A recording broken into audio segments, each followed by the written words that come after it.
Good evening, student.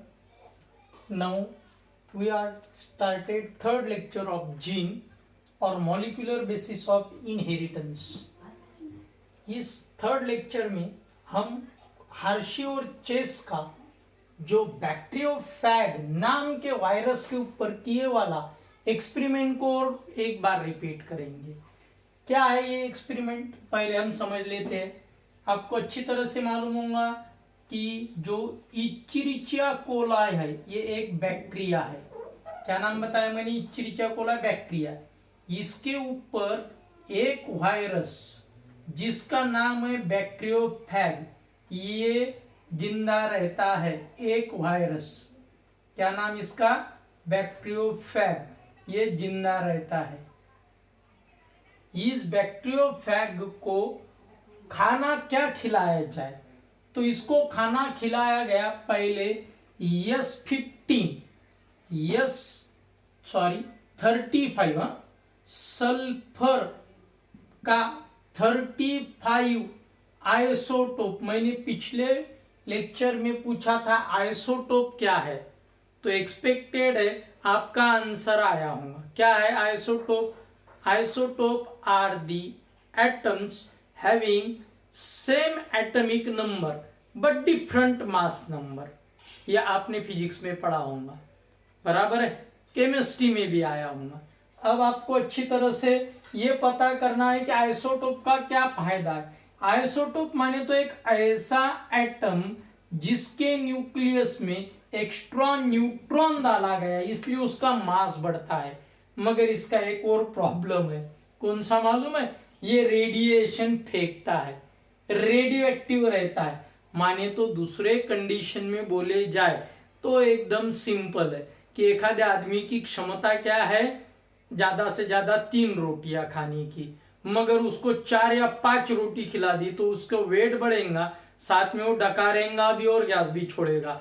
वो ऐसी condition बेटा आइसोटोप की है. वो इजीली आइडेंटिफाइड होता है. ज्यादा खाना खाए वाला आदमी जैसा आइडेंटिफाइड होता है सोसाइटी में, वैसा ये आइसोटोप आइडेंटिफाई होता है काय में, उस कंपोनेंट में पूरे के पूरे. इसमें माने तो ये आइसोटोप सल्फर वाला क्यों लिया? पीछे का एक सिंपल कारण है. प्रोटीन में सल्फर, काय में? प्रोटीन में सल्फर रहता है. प्रोटीन में सल्फर रहता है क्योंकि सल्फर से ही प्रोटीन का कोएगुलेशन होता है. आपने रबर के निर्माण के वक्त सल्फर यूज करते हैं, क्लियर हुआ क्या? इसके बारे में आप केमिस्ट्री के मिस को और एक बार पूछ लेना, डिटेल में मालूमात मिलेंगी. वो सल्फर जो प्रोटीन में रहता है. और एक और आइसोटोप लिया गया. वो आइसोटोप था कौन सा? फास्फोरस का. फास्फोरस में P32 नाम का आइसोटोप लिया गया. ये फास्फोरस रहता है न्यूक्लिक एसिड में. काय में? न्यूक्लिक एसिड में. ऐसे 2 बैक्टीरियोफेग लिए गए माने तो लिए गए सिंपल बैक्टीरियोफेग, मगर बैक्टीरिया को आइसोटोपिक सल्फर 1, ये नाम के बैक्टीरिया को आइसोटोपिक सल्फर खिलाया गया.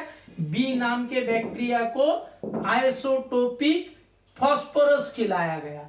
और इस बैक्टीरिया के ऊपर ये बैक्टीरियोफेग को बढ़ाया गया. अब ये बैक्टीरियोफेग को बढ़ाया, ये सल्फर खाए वाला.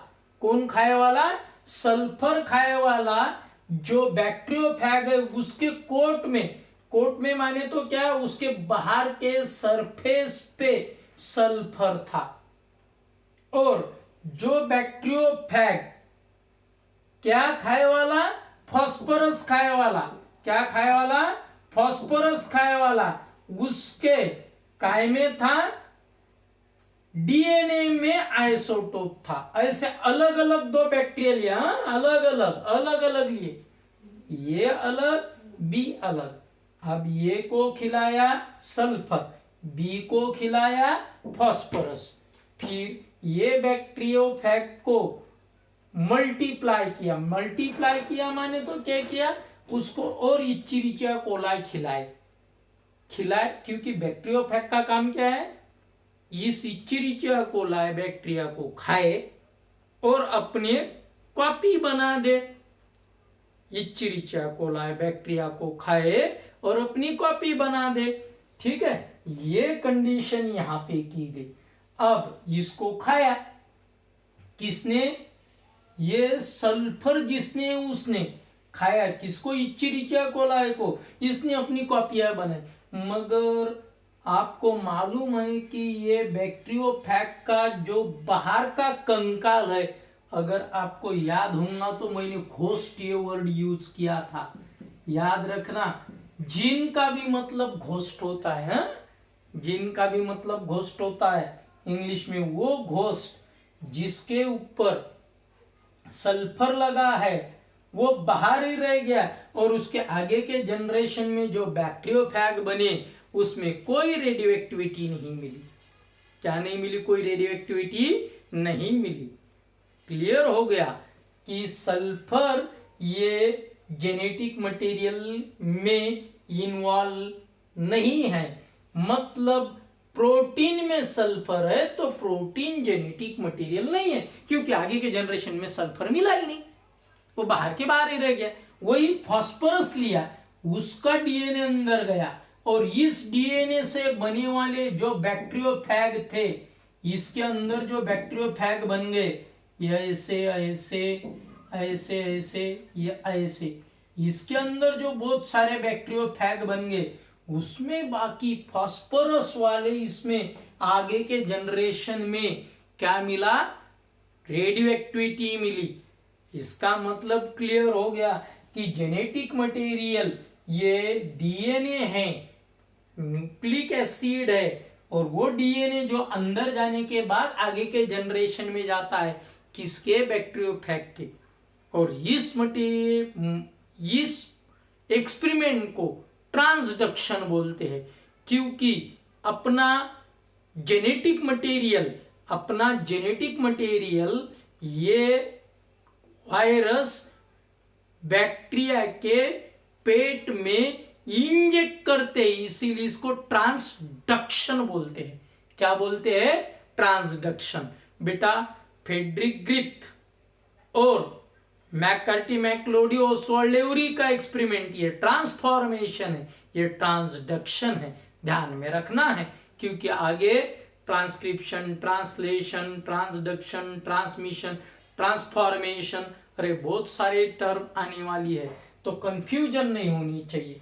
अब ये रब करता हूं क्योंकि यहां तक आपको पढ़ा दिया। उसके बाद क्या आता है मालूम है क्या? हर्शी और चेस के इस बाद कैन यू रिकॉल, ऐसा एक कॉलम आपके इसमें दिया गया है।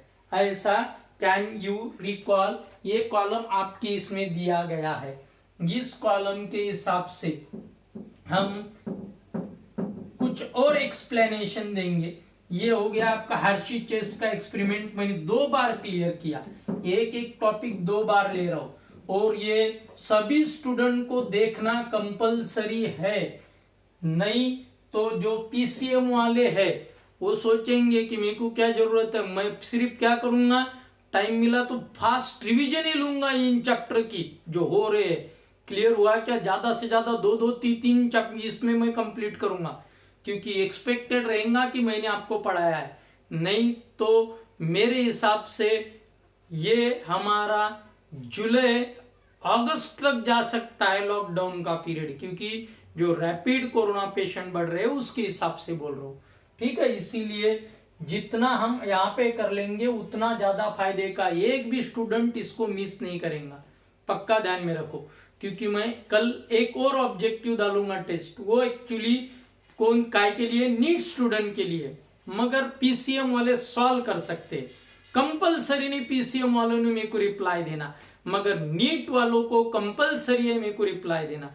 कल एक और टेस्ट आपको लोड होंगी काय की? मेंडेल की, पक्का ध्यान में रखना। अब आगे का कंसेप्ट लेते हैं भाई, कैन यू रिकॉल में का what is the chemical composition of DNA. इधर मैंने 11th लिख दिया है, मालूम है क्या? Chemically DNA is made from 3 main component. बताइए कौन से? मैं जूम ऐप के ऊपर इसलिए नहीं ले रहा हूं, पीछे का कारण मेरे को एक दिखा क्लियर।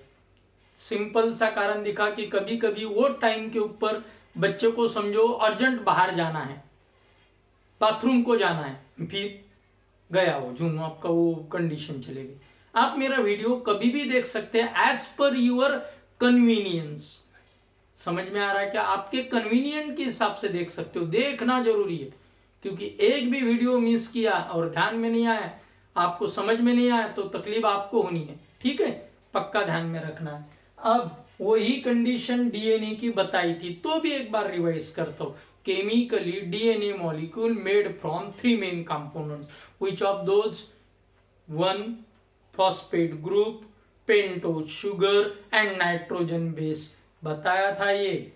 एक केमिकली डीएनए और nucleic acid made from 3 main components, which of those? pentose sugar which is of deoxyribose type, pentose sugar which is of deoxyribose type and ribose type in RNA. Then phosphate group, it is 3 reactive OH group and responsible for diester linkage. मैंने निकाल के बताया था 11th में chemical biomolecule में, याद होगा तो, लगे तो 11th का और रिकवर कर लेना, एक बार देख लेना। इसके बाद क्या बताया था? फॉस्फेट के बाद नाइट्रोजन बेस। नाइट्रोजन बेस भी 2 टाइप के बताए थे, प्यूरिन, पिरामिडिन। प्यूरिन भी 2 टाइप के बताए थे, एडेनाइन, ग्वाइनिन। पिरामिडिन भी 2 टाइप के, थाइमिन, साइटोसिन। और पक्का ध्यान में रखना, प्यूरिन पिरामिडिन का पेयरिंग डीएनए में होता है, 1:1 रेशियो रहता है बेटा। ये डबल में रिवाइज करूंगा, जीन में पैकिंग ऑफ डीएनए में ध्यान में रखना है। अब वही कंडीशन कैन यू रिकॉल में दूसरा है, व्हाट इज क्रोमोसोम। अरे ये बहुत बार पढ़ा है रे बाबा। क्रोमोसोम क्या है? 2 क्रोमेटिड पास में आते हैं, मेटाफेज के दौरान कंडेंसेशन से क्रोमैटिन का कंडेंसेशन होके क्रोमैटिड बनते हैं, उससे क्रोमोसोम बनता है। ये मैंने बता दिया है। इस क्रोमोसोम का एनालिसिस करने के बाद ये मालूम हो गया कि करीबन 3 माने तो 2.2 मीटर इतना लंबा डीएनए एक सेल में हमारे मिलता है, 2.2 मीटर। यहां पे इथं बेटा युनिटचं कन्फ्युजन केलं की कानातले किलोचे होतात, आलं लक्षात?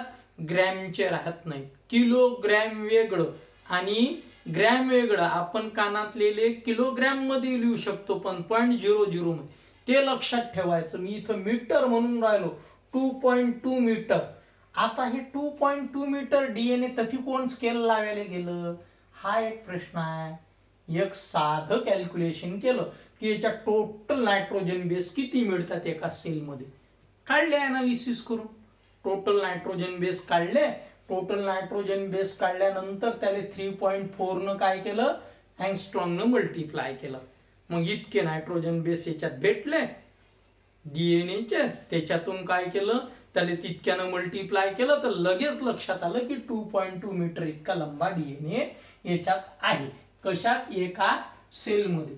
सेलची साईज असतो डोळ्यानं दिसत नाही, तिचा न्यूक्लियस कुठून दिसेल याच्यावरून विचार करायचा। सेल की साइज ही तो नहीं दिखती है आंख से, माइक्रोस्कोप से देखना पड़ता, और माइक्रोस्कोप के भी 40 पे लगाना पड़ता है बेटा, 10 पे भी नहीं दिखता है न्यूक्लियस। 40 पे अच्छा न्यूक्लियस दिखता है और 100 पे जरा और अच्छा दिखता है। माने तो 1000 गुना बड़ी आपको साइज करके देखनी पड़ती है माइक्रोस्कोप से, तब कभी जाके सेल का न्यूक्लियस दिखता है। और उस न्यूक्लियस में 2.2 मीटर माने तो करीबन कितना, 3, 3, 6, 7 और करीबन 8-9 फीट लंबा डीएनए कैसा समाया होगा आंख से भी नहीं दिखने वाले सेल में, वो ध्यान में रखना है। वो कैसा समाता है वही अभी यहाँ पे आपको पढ़ाएंगे। ठीक है, कैसा कैलकुलेट किया, किस तरीके से कैलकुलेट किया, मैंने मल्टीप्लाई कर दिया टोटल नाइट्रोजन बेस से कैसे 3.4 एंगस्ट्रॉम से। ठीक है, और न्यूक्लियस की साइज अगर हम टिपिकल न्यूक्लियस लेंगे हमारे सेल की, तो 10⁻⁻6 -6 मीटर, ये ध्यान में रखना है रे बेटा। -6 मीटर है, -6 3-4 बार बोला, यहाँ पे गलत हो गया कि आप भल कुछ लिख देते हैं, तो वो ध्यान में रखना है, ठीक है। अब इसका पैकिंग वो किस तरीके से अंदर फिट बैठाएंगे इतने लंबे डीएनए को, कितना भी लंबा धागा अगर लेंगे हम, उसका पूरा गुत्ता बनाएंगे और एक आधे छोटे से डब्बे में अगर उसको बैठाएंगे तो कैसे बैठा, कैसा क्या बनता है गुत्ता, बराबर है, वो कैसा अकड़ जाता है धागा, हम किस तरीके से उसको पैक करके रख सकते हैं, ये देखने का है। अब हम किस तरीके से पैक करके रखते हैं ये देखेंगे पहले, ठीक है। तो इसमें देखेंगे प्रोकैरियोटिक का पैकिंग, काय में देखेंगे पहले प्रोकैरियोटिक का पैकिंग, क्योंकि हम दोनों का पैकिंग देखने वाले हैं, एक यूकैरियोट एक प्रोकैरियोट। प्रोकैरियोटिक की पैकिंग में इचरिचिया कोलाई की सेल की साइज 2 से 3 माइक्रोन है, माइक्रोन ध्यान में रखना, यहाँ पे यूनिट की गड़बड़ ना हो, ठीक है, माइक्रोन इतनी साइज है। और उसका जो डीएनए है उसकी size 1100 micron in diameter, near about कितनी आती है मालूम है, अप्रोक्सीमेटली 1.1 mm। 1 mm तो हमारे आंख से दिखता है, क्लियर हुआ क्या, 1 mm हमारे आंख से दिख रहा है, क्लियर, और आंख से क्लियर दिखता है, और इचरिचिया कोलाई माइक्रोस्कोप से भी नहीं दिख रहा है, तो ये साला बैठता कैसा है, तो देखेंगे हम कैसा कैसा बैठता है अंदर 1.1 mm के इसमें।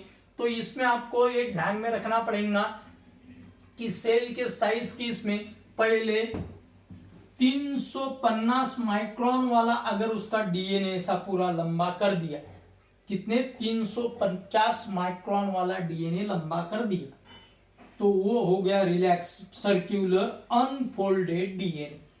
अब इस अनफोल्डेड को हम क्या करेंगे, देखो ऐसे ऐसे फोल्ड करेंगे, अंदर पकड़ेंगे उसके गुत्ती को, ऐसा ऐसा ऐसा ऐसा, ये देखिए, ये ऐसा ये ऐसा ये ऐसा ये ऐसा, किसने पकड़ के रखा, क्योंकि अगर हम किसको पकड़ के रखेंगे, कॉइल करेंगे, तो धागे को अगर हम लपेटेंगे तो उसको पकड़ के रखना पड़ता, नहीं तो उसको कॉइलिंग छूट जाता है। एक साधा रुमाल घ्या, त्याला लपेटा, असं गोल गोल गोल गोल करा आणि त्याचा एक एंड सोडा, सुटून जाते तो सारा, मग सुटला नहीं पाहिजे, ये छूटने नहीं चाहिए, इसलिए उसको किसको तो भी पकड़ के रखना पड़ेगा। पकड़ना रे, यहाँ पे किसने पकड़ा मालूम है, आरएनए ने, या आरएनए नाम का जो पहला कंपोनेंट है वो ध्यान में रखना, ये आरएनए प्राइमर क्या करता है, पार्शियली इसको पकड़ के रख देता है, ठीक है, पहले पार्शियली पकड़ दिया, और पकड़ने की वजह से ये 350 माइक्रोन वाला लंबा डीएनए 30 माइक्रोन का ही बन जाता है, क्योंकि अंदर पकड़ लिया उसने, और पकड़ने के बाद और पकड़ता है, फिर कौन मालूम है, यहां पे और पकड़ता है histone like DNA binding protein, ये आरएनए कनेक्टर यहां पे लिखा दिया मैंने, ठीक है, और जो दूसरा है पकड़ के रखने वाला हिस्टोन बाइंडिंग प्रोटीन है, histone like DNA binding protein, ये हिस्टोन लाइक है बेटा, लाइक है बेटा, डीएनए हिस्टोन लाइक प्रोटीन है, हिस्टोन प्रोटीन नहीं, हिरो सारखा आणि हिरो फरक है, लक्षात ठेवा, हीरो के सरीका और हीरो बहुत बड़ा फर्क है, कंफ्यूज नहीं करना। हिस्टोन के सरीके प्रोटीन ये इसको पकड़ते हैं, ये आरएनए प्राइमर के ने इसको पकड़ के रखा, तो बीच में ऐसे फोल्डिंग वाले एक यूनिट को मैंने यहाँ पे लिख दिया है, सिर्फ एक यूनिट को ऐसा फोल्ड कर दिया, यहाँ क्या कर दिया, एक यूनिट को फोल्ड कर दिया, इसके ऊपर से आपको दिखेगा कॉइल्ड कॉइल्ड सुपर कॉइल्ड कर दिया, ये सुपर कॉइल्ड कर दिया, और ये नॉन हिस्टोन या हिस्टोन लाइक प्रोटीन ने इसको अंदर पकड़ के रख दिया। अब ये 30 माइक्रोन का और भी छोटा हो गया, 2 माइक्रोन का, कितने माइक्रोन का, 2 माइक्रोन का, और ये 2 माइक्रोन का क्या कर दिया, आराम से सेल में बैठा दिया। इसमें अब सुपर कॉइल्ड अगर हम करेंगे ऐसा ऐसा ऐसा ऐसा डीएनए सुपर कॉइल्ड करेंगे तो सेल में बैठ जाता है, इतने सेल, क्योंकि हमने उसको पिचका पिचका के अंदर बैठा दिया, ठीक है।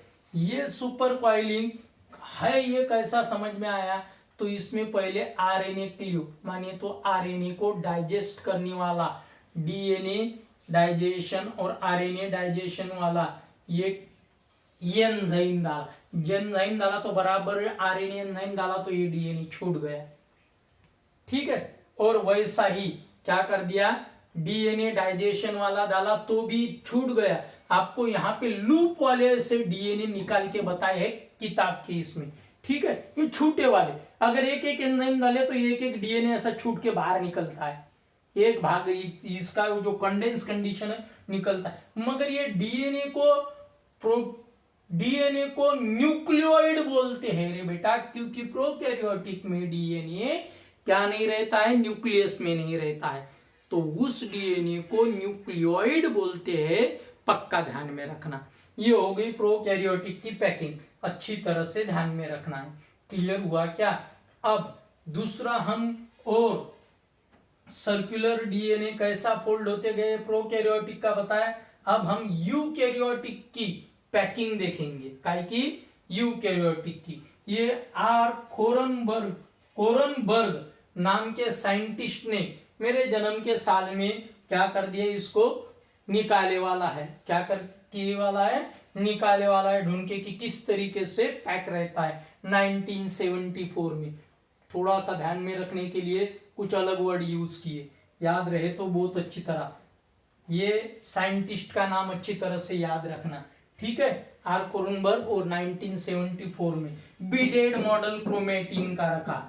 जिसमें एक ध्यान में रखना कि अभी मैंने बताया था कि डीएनए टोपियो आइसोमरेज ये एक डीएनए को जोड़ने वाला एंजाइम, और आरएनए कनेक्टर ये भी डीएनए को जोड़ने वाला है। वैसा ही वहां पे डीएनए को जोड़ने वाले हिस्टोन प्रोटीन के बारे में हम डिटेल में मालूमात लेंगे। तो पक्का ध्यान में रखना कि आपको पैकिंग ऑफ जेनेटिक मटेरियल का एक फोटोग्राफ मैंने भेजा है। काय में मालूम है, जेनेटिक बेसिस ऑफ इनहेरिटेंस में क्रोमोसोम कैसा बनता है। तो उसमें बीडेड मॉडल और अच्छी तरह से देखना। उस एक बीड का मैं आपको क्लासिफिकेशन कर देता हूं। पहले क्रोमेटिन बना कैसा, ये देखो, एक बीड, दो बीड, तीन बीड, इसके ऊपर ऐसा ऐसा ऐसा ऐसा डीएनए लपेटे वाला। सर डीएनए को क्या ऐसा कोई एफिनिटी है क्या इस गोलों के ऊपर लपेटने की? पीछे का सिंपल कारण है, हिस्टोन प्रोटीन पॉजिटिवली चार्ज है और डीएनए नेगेटिवली चार्ज है। नेगेटिव पॉजिटिव में अट्रैक्शन रहता है, ये मेरे को स्पेशल में बताने की जरूरत ना गिरे, ठीक है। अब ये अंदर का हिस्टोन प्रोटीन का गोला हम इसको और मॉडिफाइड कर देते हैं। क्या कर देते, हिस्टोन प्रोटीन के गोले को बड़ा कर देते हैं, ठीक है। तो ये हिस्टोन प्रोटीन का गोला ऐसा बना, 1 2 3 4 5 6 7 8 छोटे छोटे गोलों से बना है। ये 8 छोटे छोटे गोले का नाम हम बता देते हैं। एक का नाम है H2A, H2A, सर 2 बार बोला, हाँ 2 है, H2B, H2B, H3, H3, H4, H4। अब ये H क्या है, histone 2A, histone 2B, histone 3, histone 4। Sir तुमने 2 3 4 बोला, वो एक नंबर छोड़ दिया। हाँ हाँ एक नंबर है, मगर ये एक नंबर का रॉड 2 बाजू को पकड़ के रखने के लिए बाहर से, अगर ये रॉड इधर से लगा है तो इधर वाला रॉड इधर से लगा है। ये H1 प्रोटीन का रॉड बाहर से, ध्यान में रखना। ये गोला जो है इसका नाम है ऑक्टैमर। क्या नाम बताया मैंने, ऑक्टैमर। क्या नाम बताया मैंने, ऑक्टैमर। क्यों बोला ऑक्टैमर, सिंपल सा आंसर आपको समझ में आ जाता है कि 8 छोटे बूंदियां इसमें है, इसीलिए इस 8 बूंदियों के लड्डू को ऑक्टैमर बोल दिया। क्लियर हुआ क्या, इस 8 बूंदियों के लड्डू को ऑक्टैमर बोल दिया। कितना मर, ऑक्टैमर, ध्यान में रखना, ठीक है। और इस ऑक्टैमर के गोले का नाम, इस ऑक्टैमर के गोले का नाम है न्यूक्लियोसोम। मगर किसके साथ न्यूक्लियोसोम, इसके ऊपर लपेटे वाले डीएनए के साथ न्यूक्लियोसोम। अंदर के गोले का नाम कोर भाग म्हणजे अंदरचा गाभा, अंदर का जो खास करके गाभा है बोलेंगे या अंदर का कोर यूनिट है वो है हिस्टोन प्रोटीन से बना। और इस गोले के ऊपर लपेटे वाला है धागा, बीडेड मॉडल बोला है। सर बीडेड में तो क्या होता है, मनियों की माला रहती है और मनियों के माले में एक कंडीशन रहती है कि धागा अंदर से जाता है। बेटा यहाँ पे थोड़ा सा ध्यान में रखना है, धागा अंदर से नहीं गया है, बाहर से लपेटा है। धागा अंदर से नहीं गया है, बाहर से लपेटा है।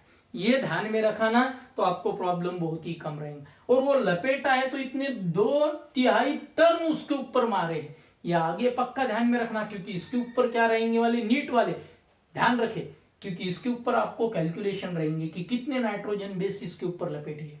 ठीक है, अब H2A वाला या ऑक्टेमर के ऊपर लपेटा है डीएनए, और डीएनए के साथ octamer, DNA plus octamer, DNA plus octamer is equal to nucleosome, DNA plus octamer is equal to nucleosome.